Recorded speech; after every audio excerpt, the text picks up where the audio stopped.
John chapter 8. Then they all went home, but Jesus went to the Mount of Olives. At dawn, he appeared again in the temple courts, where all the people gathered around him, and he sat down to teach them. The teachers of the law and the Pharisees brought in a woman caught in adultery. They made her stand before the group and said to Jesus, "Teacher, this woman was caught in the act of adultery. In the law, Moses commanded us to stone such women. Now what do you say?" They were using this question as a trap, in order to have a basis for accusing him. But Jesus bent down and started to write on the ground with his finger. When they kept on questioning him, he straightened up and said to them, "Let any one of you who is without sin be the first to throw a stone at her." Again he stooped down and wrote on the ground. At this, those who heard began to go away, one at a time, the older ones first, until only Jesus was left. With the woman still standing there, Jesus straightened up and asked her, "Woman, where are they? Has no one condemned you?" "No one, sir," she said. "Then neither do I condemn you," Jesus declared. "Go now and leave your life of sin." All right, I'm gonna turn this off real quick. Bothers my eyes. Anyways, so in this story, we see how Jesus steps in and changes the whole life of this woman, right? And if you look at the word ground in the Bible, it means like basis, like the foundation, right? And that is what the woman's testimony was. That was basically her life. And with Jesus using his finger to write into the ground, what she was standing on, and changing her testimony, that was her way to be able to have freedom, right? Have life again, because she was about to be taken out, right? Stoned. So what the whole point of the story is, when people condemn you, right? And the enemy is coming after you because of your sin, know that in that moment where you believe that you have no way out, Jesus comes down to your level. Because in the story we see how Jesus bent down, right? He comes down to your level, and he basically works with you, right? Talks to you, tells you like, hey, so like, you know, if your name is, let's just say John, because we're talking about the story of John, like we're reading in the book of John. Like, John, are you done with this life, bro? Like, how many more beers are you gonna drink? You know what I'm saying? You know where they lead you, right? They take away your willpower.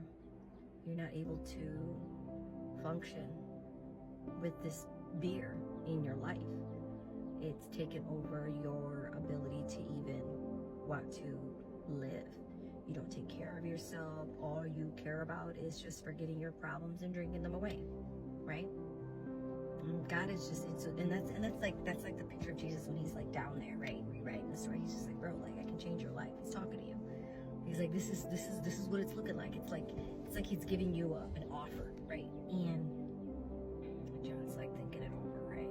The enemy is just like chatting away. You'll never be good enough. Look at you. You're a loser. You know, you're not a man. Or it could be for a woman. Jessica, you don't even take care of your kids. You don't even know who they are anymore. You abandon them. You call yourself a mom. Who's gonna love you the way that you are? Look at you.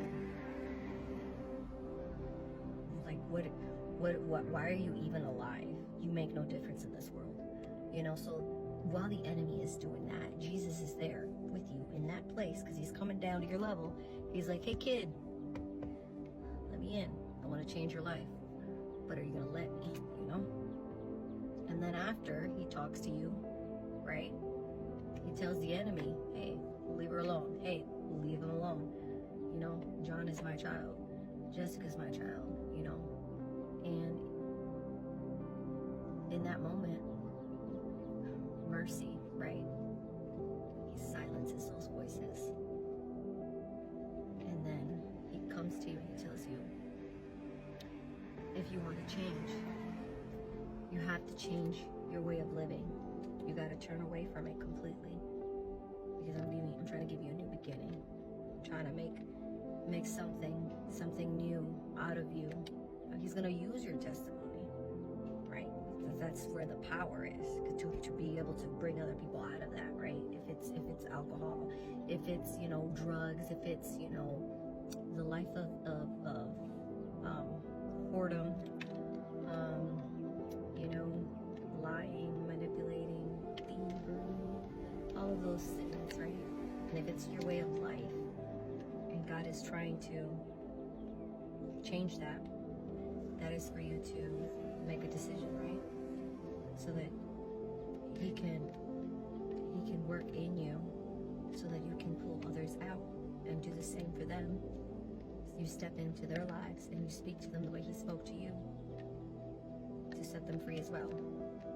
So I found that this story today really spoke to me, because, you know, like everybody, we all have a life of sin, right? We all have this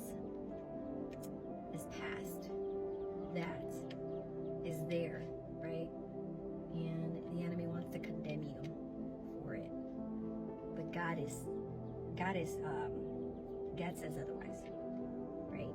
Instead of condemning you, He's saying, look, I want you to live differently. I want you to live for me, but I also want you to be, I want you to testify about your testimony and how I changed it around. And so if you find this video, then God is calling you.